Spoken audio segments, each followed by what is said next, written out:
Bienvenidos y bienvenidas, estimados participantes en el módulo de las Convenciones Internacionales contra la Corrupción.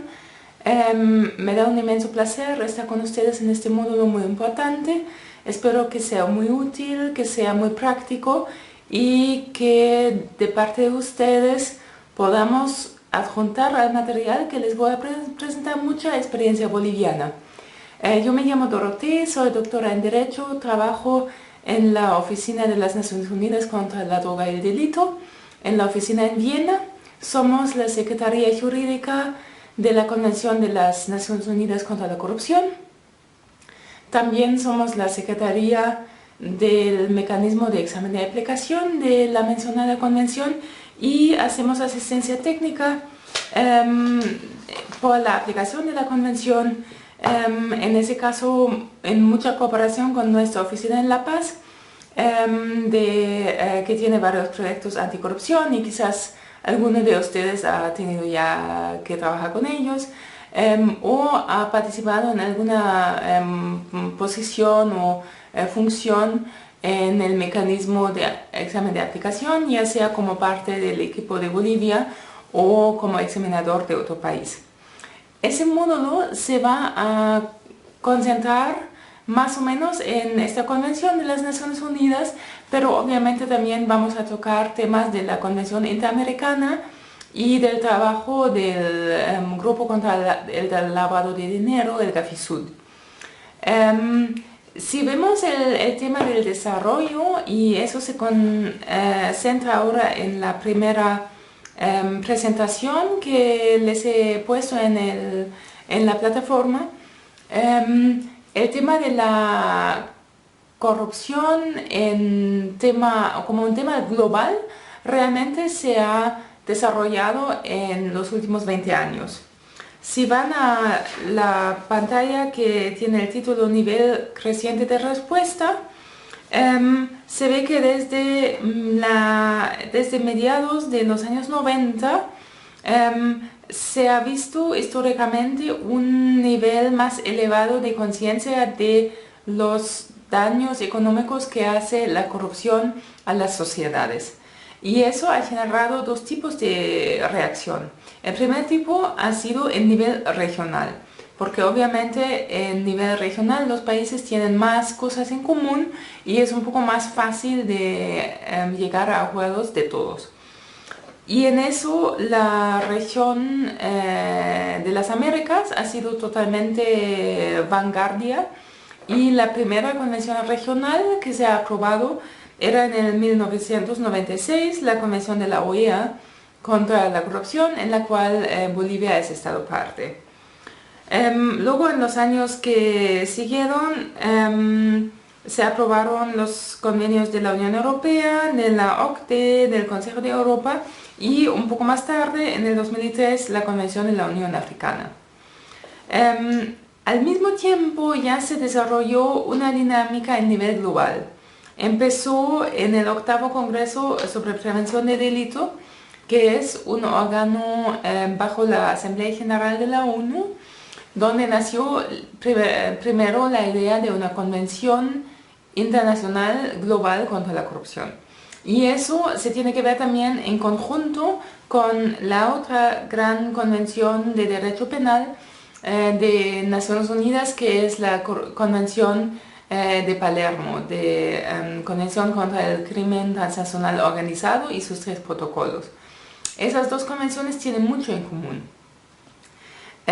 Obviamente eso es una negociación larga y complicada, aunque se puede decir que la Convención contra la Corrupción se negoció en velocidad récord, y que dentro de un par de años se negoció esta convención, se aprobó y entró en vigor en el 2005.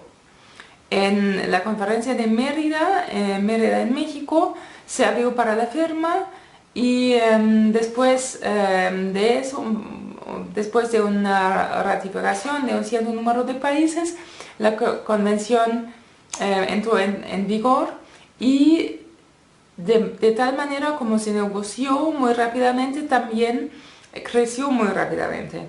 Se creció mucho más rápido que la Convención de Palermo o cualquier otra convención que conozco, y ahora ya tiene 170 estados parte.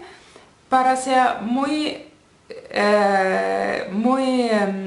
acurado, muy detallado, ya ratificó una 171, ya ratificó otro estado parte, pero todavía no entró en vigor la ratificación. Así que ya la convención es casi un instrumento global. Ahora, si vemos cómo se relaciona ese instrumento global con los instrumentos regionales, vemos que obviamente se basa en ellos.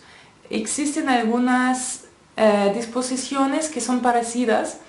Eso también tiene sentido para crear un poco un estándar que sea igual en todas las regiones, ¿no? Pero también va más allá. La convención contiene disposiciones que son innovadoras, que son creativas, que todavía no existían en ningún otro instrumento regional o internacional, y por eso la convención también ha tenido mucho éxito. Y en eso me refiero más que todo al capítulo 5 de la convención, que es el capítulo sobre la recuperación de activos, que no existe en ningún otro instrumento y que ha sido muy instrumental para hacer esa convención única y exitosa. Obviamente eso también tiene que ver con el desarrollo que he descrito al principio de mi exposición, que uno ha entendido mejor sobre el daño económico que hace la convención a las sociedades. Y la recuperación de activos, la recuperación de bienes que son mal habidos y productos de la corrupción en el extranjero, tiene que ver mucho con justicia, con desarrollo y con la posibilidad de naciones en vías de desarrollo de realizarse en nivel económico y social, porque esos son bienes que son robados del pueblo y que son robados de los presupuestos públicos. Con eso, la Convención de Naciones Unidas contra la Corrupción tiene 4 capítulos principales, que es el capítulo de medidas preventivas. Algunos de ellos también se encuentran en la Convención Interamericana. El capítulo de la penalización y aplicación de la ley, de la cooperación internacional en materia penal, esos dos también existen en otras convenciones, y de recuperación de activos, que realmente es nuevo. Lo que es importante en un resumen primero, y vamos a ver mucho más en detalle todos estos temas, es que la convención sale de una idea de que la corrupción solamente se puede luchar contra la corrupción, solamente se puede luchar con éxito si todos los sectores de la sociedad participan. Así que no solamente se concentra en el sector público, sino existen medidas de prevención y de lucha contra la corrupción que salen del sector público, pero también del sector privado, de la sociedad civil. Así que todos los sectores tienen su rol en la lucha contra la corrupción. Y eso más se ve en el capítulo 2, que es el capítulo de medidas preventivas, que tienen medidas muy particulares sobre el sector público, sobre la gestión de personal, los códigos de conducta para personal en el sector público, la contratación pública, la gestión de la hacienda pública, y sobre la integridad del Poder Judicial y prevención del lavado de dinero. Pero también tiene medidas sobre el sector privado, y ahí entra todo eso que es mejoramiento de las normas contables de auditoría, de sanciones civiles, de responsabilidad de la persona jurídica, de sanciones contra empresas, contra personas jurídicas, de la denegación de deducciones tributarias de los sobornos, y también sobre el tema de cuentas no registrados y de las llamadas shell companies.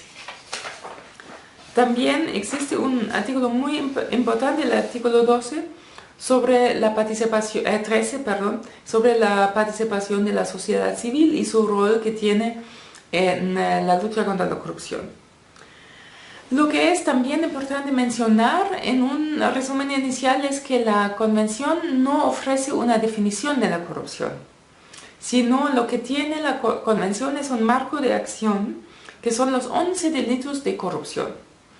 Y ese marco de acción es el producto de un compromiso entre los estados que han negociado la Convención, porque no existe un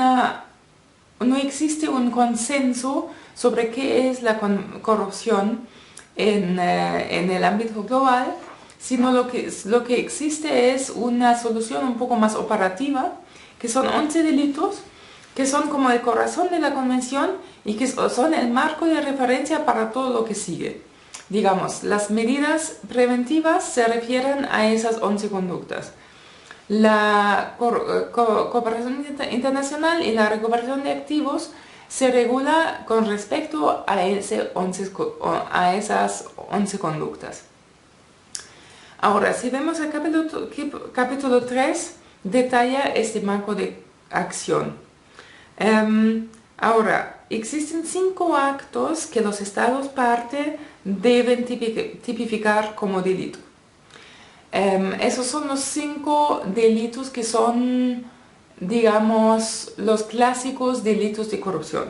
Que existe el soborno nacional, el soborno transnacional activo, existe malversación, peculado, apropiación indebida, etc. Pero también lo que uno quizás no piensa a la primera vista es el blanqueo del producto del delito y la obstrucción de la justicia, que es la influencia indebida a testigos, pero también la violencia contra investigadores. Pero también existen 6 delitos que no son obligatorios a tipificar. Ahora, esa es una particularidad de esa convención, que existen medidas que no son obligatorias, sino son una obligación a considerar. De esos vamos a hablar más en detalle en otra presentación que les subí a la plataforma, que son las medidas facultativas. Ahora, ¿para qué sirven esas medidas? Justamente por lo que expliqué antes, que forman parte del marco de acción que establece la Convención.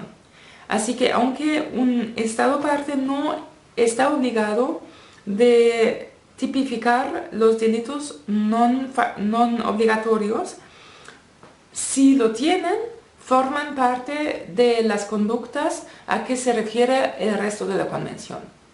De eso vamos a ver con más claridad y más calma en otra presentación que va a venir. Ahora, ¿cuáles son los 6 delitos que no son obligatorios? Son delitos que no han encontrado un consenso total durante la negociación de la Convención, que es el soborno pasivo de funcionario público extranjero.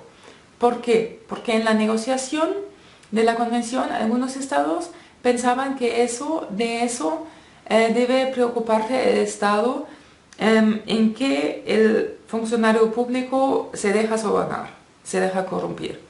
Así que, por ejemplo, si una empresa de un país X quiere expandir en un país Z y el funcionario público de ese segundo país acepta un soborno, ahí hubo un disenso entre los estados en negociar la convención, porque algunos dijeron que eso debe ser tipificado en el país X y otros dijeron que es suficiente si el país Z lo tipifica. Por eso existe una obligación de considerar si el Estado desea tipificar esa conducta. Igual es en el ejemplo de tráfico de influencias, que algunos tienen, algunos no tienen, y por ejemplo muy importante el enriquecimiento ilícito, en que bastantes países tienen limitaciones constitucionales y no pueden tipificarlo, así que es una medida facultativa, una obligación a considerar.